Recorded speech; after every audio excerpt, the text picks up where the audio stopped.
Just to make sure na naintindihan ko pinahiram ko yung Netflix account ko sa'yo, tapos pinahiram mo sa kanila, okay lang yon. Oo. Pero pag pinahiram mo sa ibang circle of friends mo apart from halimbawa, us, yun yung red flag for you. Yeah. For me, okay lang. Kasi parang, di ba, pag kunyari ako, binigyan kita regalo, ikaw na bahala dun sa regalong bibigay ko sa'yo, di ba? Okay lang sa'yo na Okay yung lang. property mo ginagamit ng iba. Okay lang. Shinare mo sa akin, shinare ko sa lahat. Oh. Red flag sa'yo or hindi? Hindi naman. Pero bahala ka, di ka makakanood. 4 screens full na.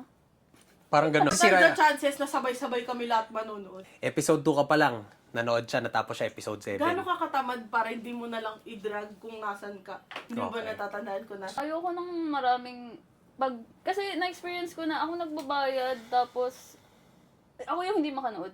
Uy, nanonood siya ng sex education. Eh, hindi naman kami magkakilala. Pinahiram niya lang account ko eh. Siguro, Why do you care so much about anong sasabihin nila sa tungkol sa pinapanood? Sorry, Gil.